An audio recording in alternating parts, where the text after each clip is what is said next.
اور وہ رات بھی آ گئی جب رسول اللہ کا یہ عظیم نواسا مدینے سے رخصت ہو رہا ہے، جہاں ان کی پیدائش ہوئی 4 ہجری شعبان المعظم کا مہینہ تھا جب امام حسین مدینے میں پیدا ہوئے تھے۔ اس دن رسول کریم صلی اللہ تعالی علیہ وسلم کو اتنی خوشی ہوئی تھی، اور پتہ ہے آپ کی ولادت سے پہلے حضور کی چچی ام الفضل حضرت عباس کی بیوی حضرت ام الفضل یہ آئی تھی، خواب دیکھ کر کے ڈر کر کے آئی اور کہا یا رسول اللہ صلی اللہ علیہ وسلم میں بہت ہی عجیب خواب دیکھ کر کے آئی ہوں، مجھے ڈر ہے۔ کہا کیا دیکھیو؟ کہا بیان کرنے سے مجھے ڈر لگتا ہے۔ کہا بتائیں تو صحیح خواب کیا ہے؟ تو چچی ام الفضل نے کہا تھا میں نے کل خواب میں دیکھا آپ کے جسم کا ایک ٹکڑا کٹ گیا اور میری گود میں گرا ہے۔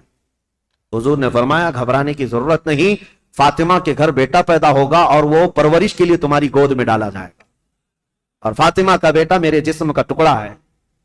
جو رسول کریم صلی اللہ تعالی علیہ وسلم نے جس کو اپنے جسم کا ٹکڑا کہا وہ مدینے میں پروان چڑھا ہے، اور مدینے میں آنکھیں کھولی ہیں، خطبہ رسول کو سنا ہے، حسین پرورش ہے صحابہ کی جھرمٹ میں، ماں فاطمہ الزہرا اور باپ حیدر کرار، نانا رسولوں کا سردار۔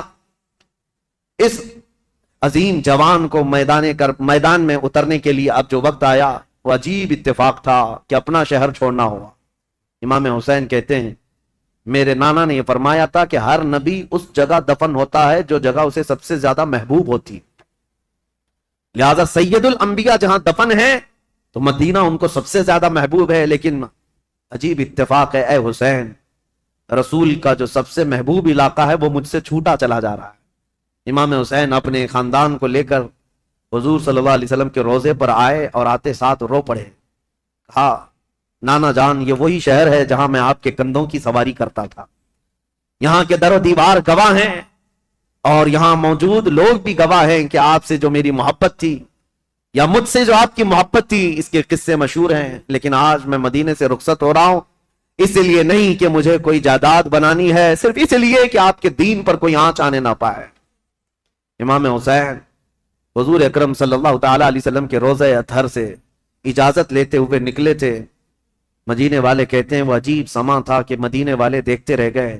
اہل بیت کا قافلہ جب نکل رہا تھا، اس میں حضرت امام حسین کے بھتیجے، بیٹے، بیٹیاں، بہن اور کئی لوگ شامل تھے۔ یہ قافلہ بعد میں بڑھتا چلا گیا لیکن مدینے سے نکلنے والے قافلے میں اتنے تھے۔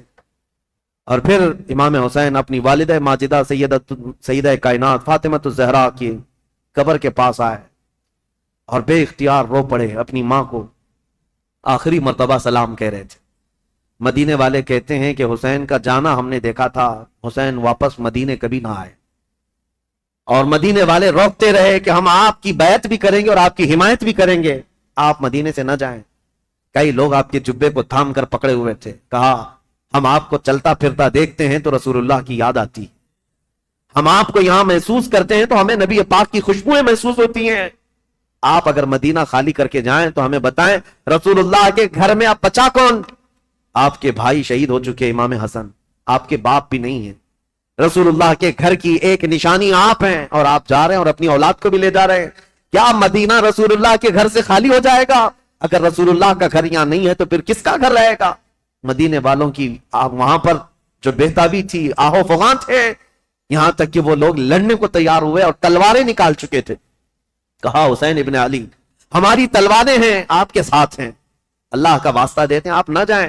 امام حسین نے ایک ہی جملہ کہا میں رہ تو جاؤں گا تمہاری باتوں پر، لیکن کل کو جو عیاش لڑکا بیٹھا ہوا ہے تخت خلافت پر یعنی یزید، یہ مقابلے کے لیے مدینہ بھی فوج بھیج دے گا، اور حرم رسول کو میں مسلمانوں کے خون سے رنگین نہیں کر سکتا۔ نبی پاک کا شہر میری وجہ سے خون آلود ہو جائے، مجھے یہ گوارا نہیں۔ میں میرے نبی پاک کے شہر کا حد درجہ احترام کرتا ہوں، مجھے جانے دو۔ یہ قافلہ مدینے والوں کی آنکھوں سے اوجھل ہو گیا۔ مدینے والے کہتے ہیں راتوں کی نیند غائب ہو گئی، ہمارا چین و سکون غرق ہو گیا۔ ہم اہل بیت کے اس گھر پر آتے تھے جو رسول اللہ کے حجرے سے لگا ہوا تھا، جہاں کبھی سیدہ کائنات فاطمہ الزہرا رہا کرتی تھی۔ حضرت فاطمہ کا وہ مکان جو آج رسول اللہ کی جالیوں کے اندر آ گیا ہے، اہل مدینہ کہتے ہیں اس گھر کے اطراف ہم گھومتے تھے، اس لیے کہ ہمیں پتہ ہے اس گھر کی تاریخ کہ حضور اگر اس گھر کے اندر بیٹھے ہوتے اور قرآن اترنا ہوتا تو جبرائیل دروازے پر کھڑے ہو کر پہلے اجازت لیتے پھر گھر میں آتے تھے۔ دوسری جگہوں پر جبرائیل امین براہ راست حضور پر وحی لے کر آتے تھے، آیتیں لے کر آتے، لیکن جب فاطمہ الزہرا کے گھر میں حضور ہوتے تھے تو جبرائیل اجازت لے کر آتے تھے۔ اہل مدینہ کہتے ہیں وہ گھر خالی ہو چکا تھا، اس گھر کے